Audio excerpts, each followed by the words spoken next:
Bismillahirrahmanirrahim. Alhamdulillahi Rabbil Alamin. Wassalatu wassalamu ala syarfil anbiya'i wal mursalin. Nabina Muhammadin wa ala alihi wa sahbihi ajma'in. Assalamualaikum warahmatullahi wabarakatuh. So inshallah chapter 45 ng Kitabut Tauhid. Ito na, babu man sabbad dahra faqad adallah.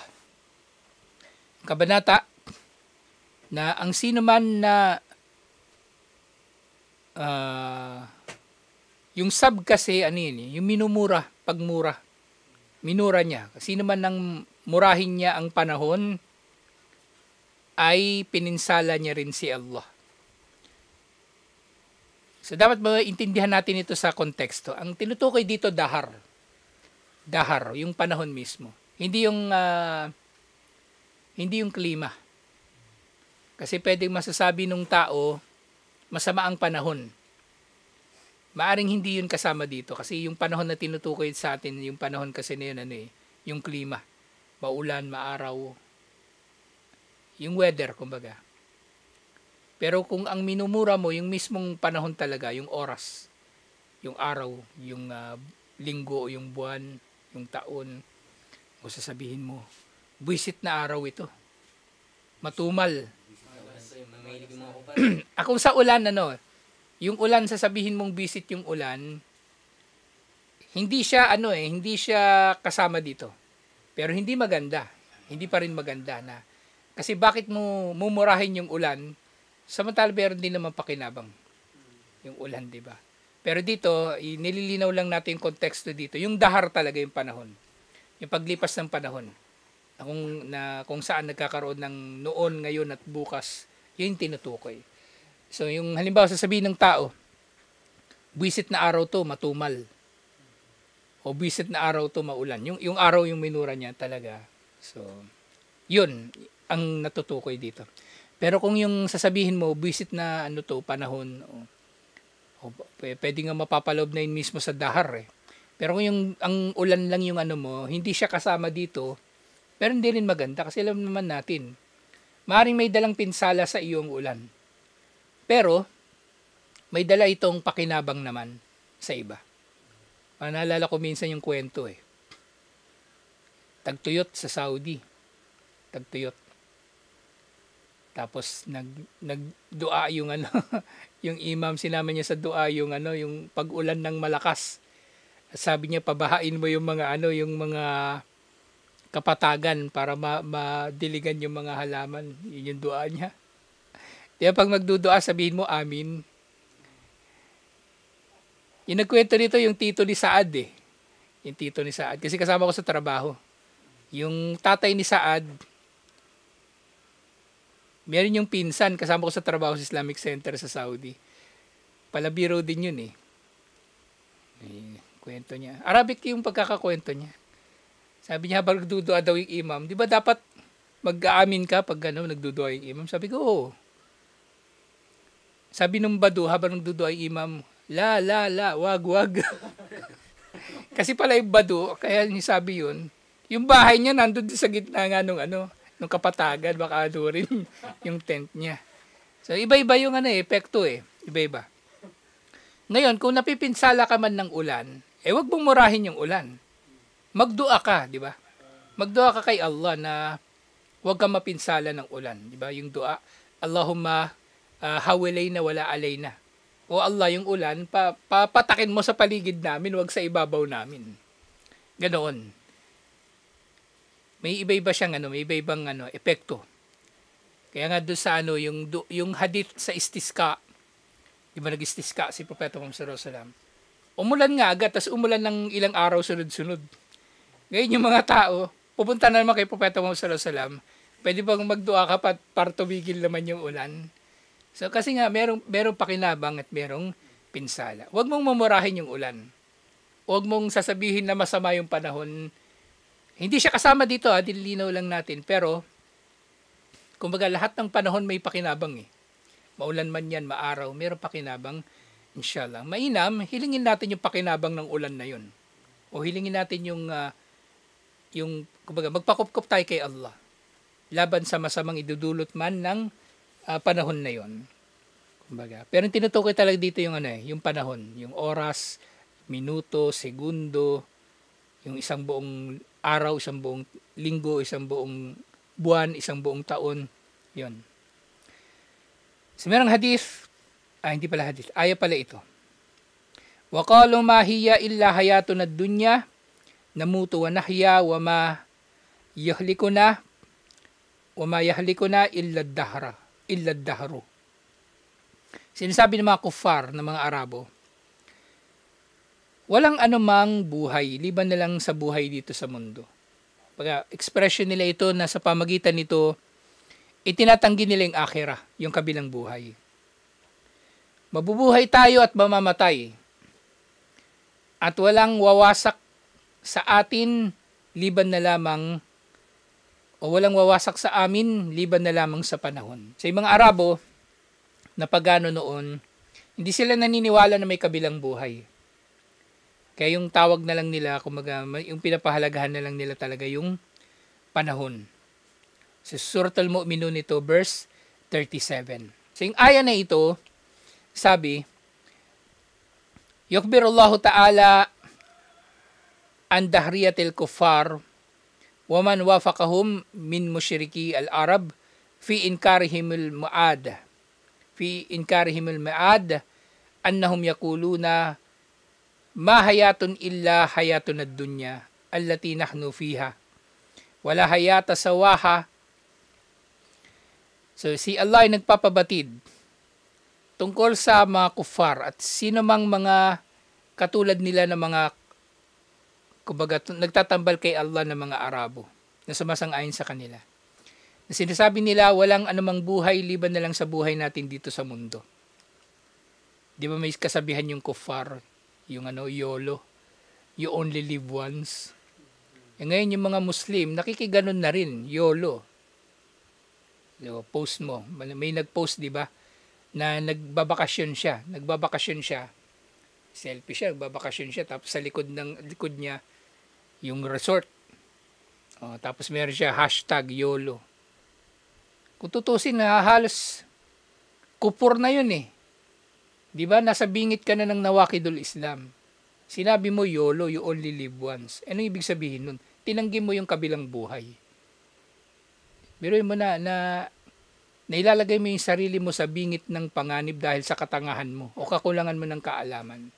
Akala mo, nagpe-flex ka lang nung sasabihin nila. Pinupost ko lang naman to kasi masaya ako eh. Oo nga, masaya ka nga eh. Ba't pa kailangan mo pa sabihin YOLO? Ba't kailangan mo pa sabihin you only live once? Hindi tayo isang beses lang mabubuhay. May buhay pa sa kabilang buhay, Diba? Hindi mo pwedeng sasabihin yun. Kung nag-iisip ka, hindi mo sasabihin yun. Kasi mga tao, kasi problema sa mga tao na ikiuso eh. Mahilig makiuso, di ba kung ano yung uso? Lalo na ngayon, mabilis malaman ng tao kung ano yung uso. Kung ano yung uso. Dati, nauso sa TikTok yung maraming mga bagay. Hanggang ngayon naman, minsan pati Muslim nakikisali. Kaya hindi tayo dapat ganon.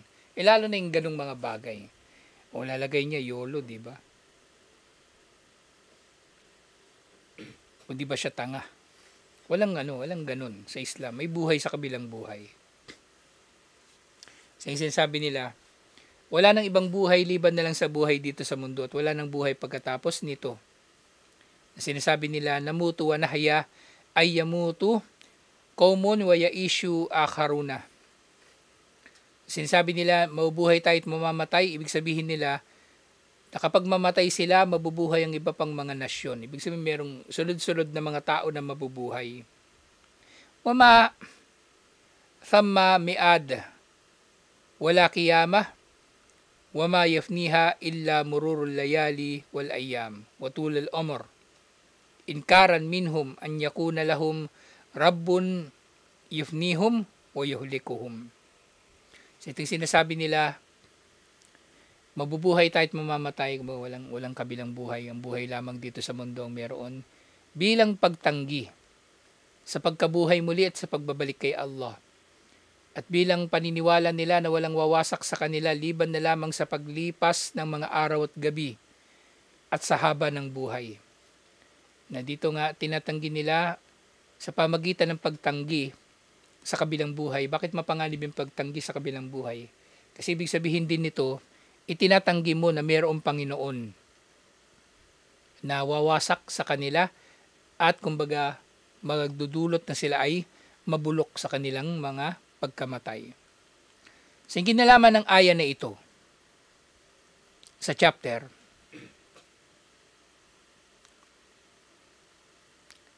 anna Allah damma fiha man nasaba al-ihlak ila dahri.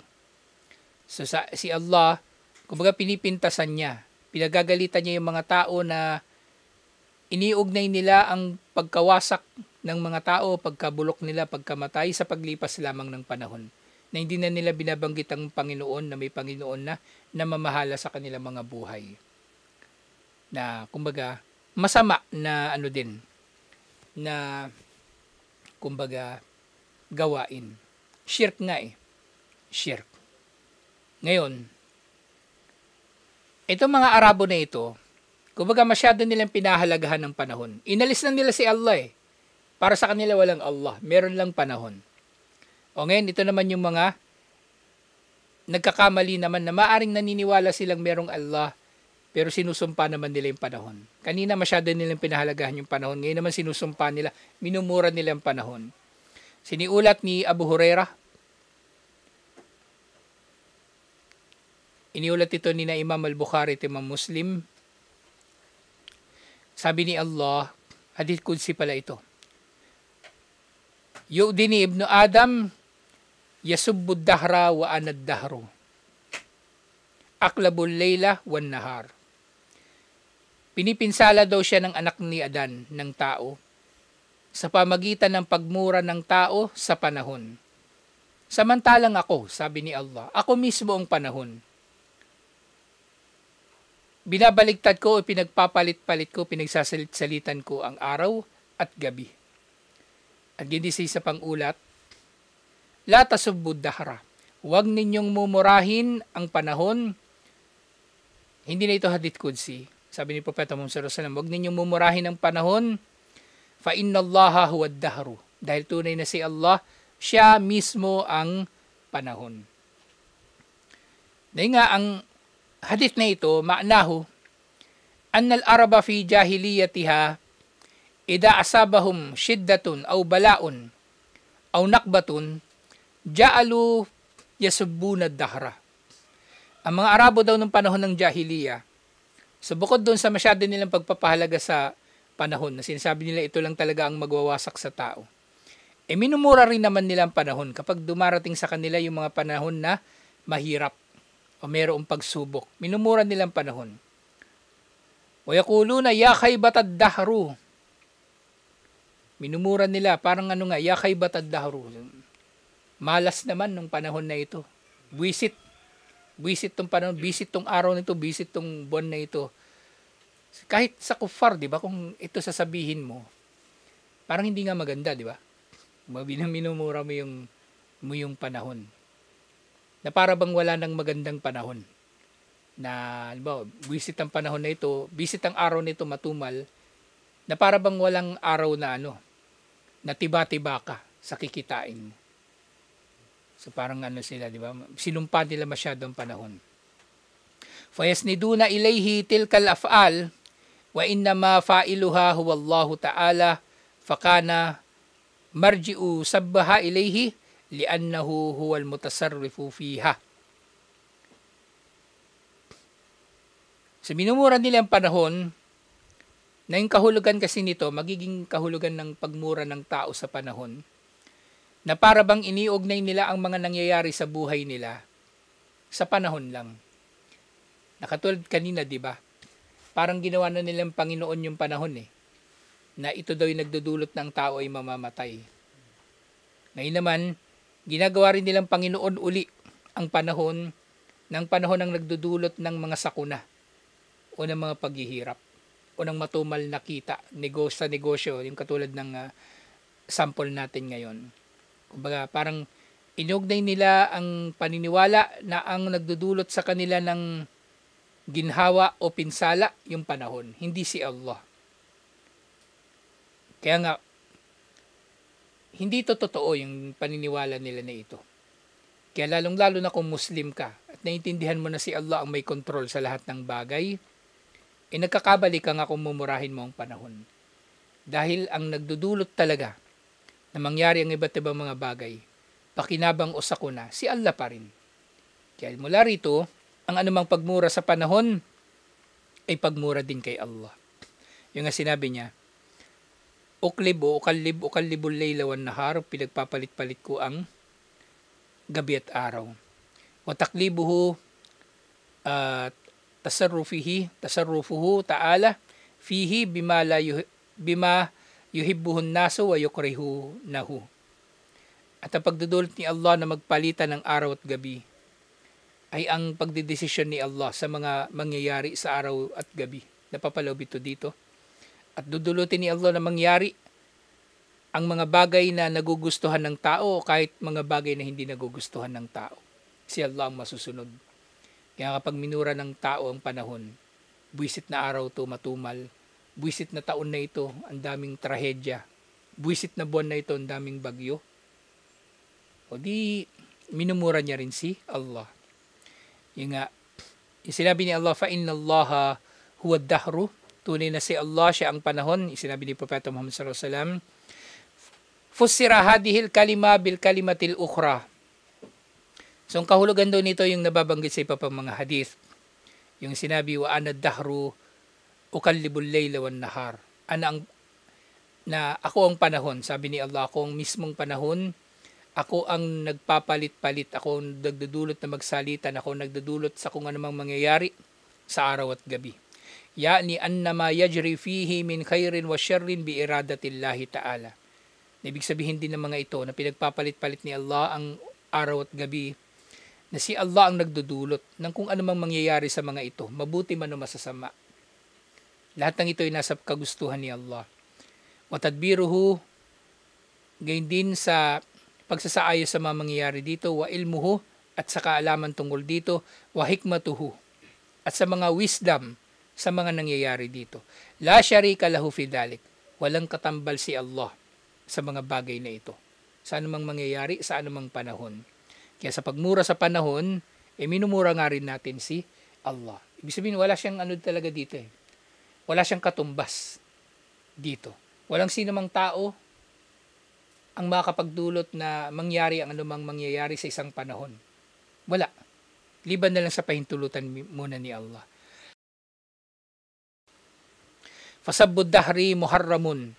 Ang pagmura sa panahon ay pinagbabawal li'annahu masabbatun lillah.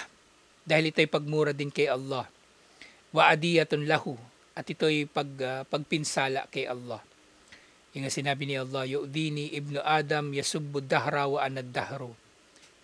Pinipinsala ko ng tao sa kanyang pagsumpa o pagmura sa panahon, samantalang ako mismo ang panahon, sabi ni Allah.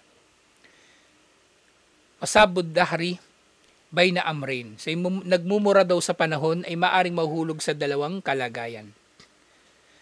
Amma masabbatullahi aw syirk. Maaring minumura niya rin si Allah o maaring nagtatambal na rin siya kay Allah. Fa in i'taqada anna ad-dahra fa'ilun ma'allahi fa huwa musyrik.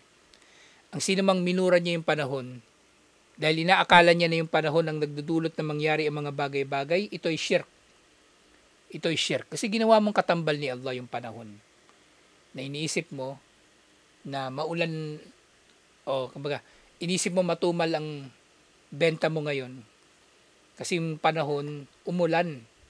So, hindi dumarating yung mga tao sa palengke. Sinasabi, buwisit na panahon na ito, maulan, matumal tuloy. Wala tuloy dumating na biyaya sa akin. Diba? So, shirk talaga, shirk. Whereas yung pangalawa, وَنَعْتَقَدَ أَنَّ اللَّهَ وَحْدَهُ هُوَ الْفَائِلِ. Pero kung naniniwala ka na si Allah lang talaga nagpapatupad ng mga bagay-bagay, هُوَ الْفَائِلُ لِذَلِكَ وَهُوَ يَسُبُّ مَنْ فَعَلَهُ فَقَدْ سَبَّ اللَّهَ ta'ala. Kung ganito ka, pero minura mo pa rin ang panahon, minura mo na rin si Allah. Kung naniniwala ka na si Allah lang talaga nagdudulot na mangyari ang mga bagay-bagay. At ang kinalaman ng hadith na ito nga, yung dalawang nabanggit natin sa chapter na ito, anna man adafa ila dahri fi'lan min al-af'ali aw amran min al-umuri faqad ada Allah ta'ala wala yadurrullaha shay'a. So ito rin naman yung mahalaga. Sino man daw ang mag-ugnay sa panahon ng anumang gawain sa mga gawain ni Allah, yung pagtatakda o pagdudulot ng mabuti at masama. O sino man mag-uugnay sa panahon ng anumang utos ni Allah, ay pininsala nga niya talaga si Allah, pero alhamdulillah, hindi naman niya talaga mapipinsala si Allah. Kumbaga, nagtatangka siya na mapinsala si Allah. Pero si Allah, hindi siya mapipinsala ng anumang nagagawin ng tao. Maring kaiinisan niya, kamumuhian niya, pero hindi siya napipinsala. Alhamdulillah. So ito yung maikli lang itong chapter na ito, alhamdulillah. So susunod na mga chapter, inshallah. Babu tasammi bikadi al-qudat wa nahwuhu. Yung kabanata tungkol sa pagtawag ng tao sa mga pangalan na halimbawa, tagapaghatol sa lahat ng mga tagapaghatol. Kumbaga yung mga sukdulan ng mga pantawag. Pinakamatalino sa mga matatalino. Imam ng mga imam. Hari ng mga hari. Di ba may mga ganun? So ano daw ang hatol dito? Pero alam natin kayabangan. Kayabangan lahat ng to. Pero ano yung mga napapaloob dito ng usapin? Tutuloy pa natin inshallah. Assalamualaikum warahmatullahi wabarakatuh.